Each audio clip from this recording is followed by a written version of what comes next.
समिति और संस्था में अंतर कर लेने के पश्चात यह आवश्यक है कि समुदाय और संस्था में क्या अंतर है, इसको भी स्पष्ट कर लिया जाए। समुदाय और संस्था के मध्य तुलना या अंतर करने पर यह ज्ञात होता है कि इसमें सबसे पहला जो अंतर पाया जाता है वह है समुदाय के लिए निश्चित भूभाग और सामुदायिक भावना का होना आवश्यक है।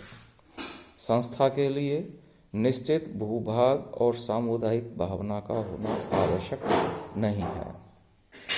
नंबर 2 जो अंतर है, समुदाय व्यक्तियों का एक समूह है, जबकि संस्था व्यक्तियों का समूह नहीं होकर नियमों, विधि विधानों, कार्य प्रणालियों की एक व्यवस्था है। व्यक्तियों का समूह समिति भी होती है, व्यक्तियों का समूह समुदाय भी होता है, लेकिन संस्था व्यक्तियों का समूह नहीं होती है, बल्कि विधि विधानों के द्वारा स्थापित कार्य प्रणाली को ही संस्था कहा जाता है। उसी तरह से समाज भी व्यक्तियों का समूह नहीं होता है, बल्कि समाज सामाजिक संबंधों का जाल होता है। नंबर जो तीसरा अंतर है वो है समुदाय से सदस्यता का पता चलता है, जबकि संस्था से नियमों एवं कार्य प्रणाली का पता चलता है। जिस तरह से हम समितियों के सदस्य हैं, उसी तरह से हम समुदाय के भी सदस्य हैं।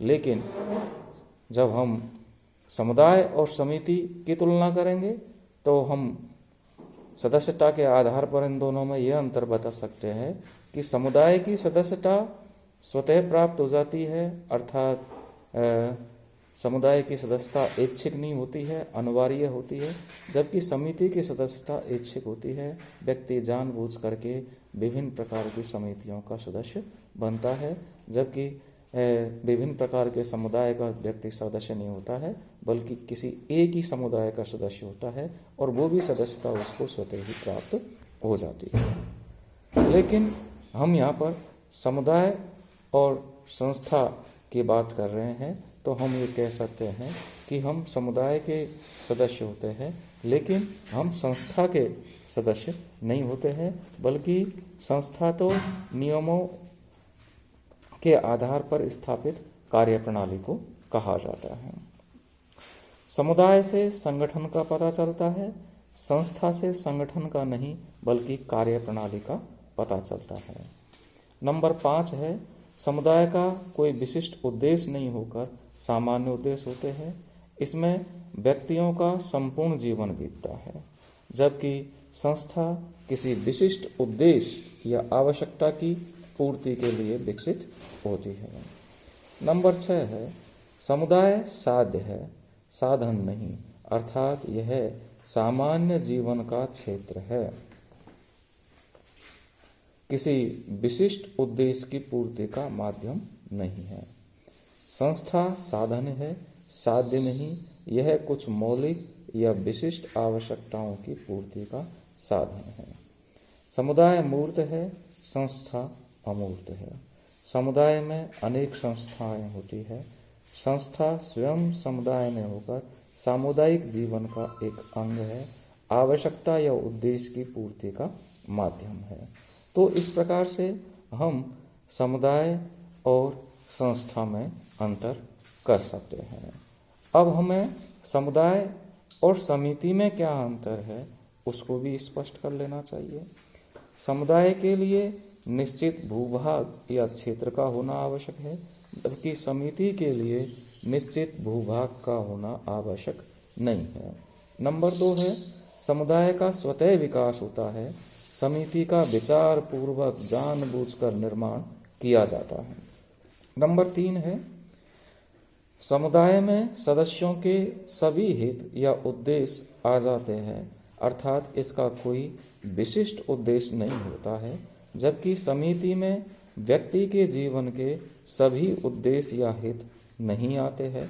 यह तो जीवन के किसी विशिष्ट हित या उद्देश्य को लेकर बनाई जाती है। नंबर 4 है व्यक्ति समुदाय का अनिवार्यतः सदस्य होता है, किसी न किसी समुदाय में रहना उसके लिए आवश्यक है, जबकि किसी समिति का सदस्य बनना या नहीं बनना व्यक्ति की इच्छा पर निर्भर रहता है, अर्थात समिति की सदस्यता ऐच्छिक होती है। नंबर 5, एक बार में व्यक्ति एक ही समुदाय का सदस्य होता है, जबकि एक ही व्यक्ति एक समय में कई समितियों का सदस्य हो सकता है। नंबर 6, समुदाय स्थायी होते हैं, समितियां सापेक्षतः अस्थायी होती है। 7, समुदाय संपूर्ण जीवन जीने का क्षेत्र है। इस दृष्टि से यह अपने आप में साधन नहीं होकर साध्य है, जबकि समिति विशिष्ट उद्देश्यों को लेकर बनाई जाती है, अतः यह साध्य नहीं होकर साधन है। नंबर 8, समुदाय की सामान्य नियमों की अपनी एक व्यवस्था होती है, जबकि समिति के नियम सामान्य नहीं होकर विशिष्ट होते हैं। नंबर 9, समुदाय साधारणतः अपने आप में पूर्ण होता है। एक समुदाय में अनेक समितियां होती है, जबकि समिति समुदाय का एक अंग है। समिति के साधारणतः उपभाग नहीं होते। नंबर 10, समुदाय में सदस्यों की संख्या काफ़ी होती है। समिति में सदस्यों की संख्या समुदाय की तुलना में सामान्यतः कम होती है।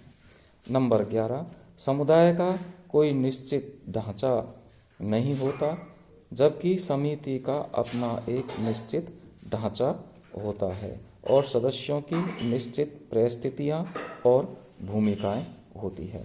तो इस प्रकार से हम समुदाय और समिति में भी अंतर को स्पष्ट कर सकते हैं। बहुत बहुत धन्यवाद।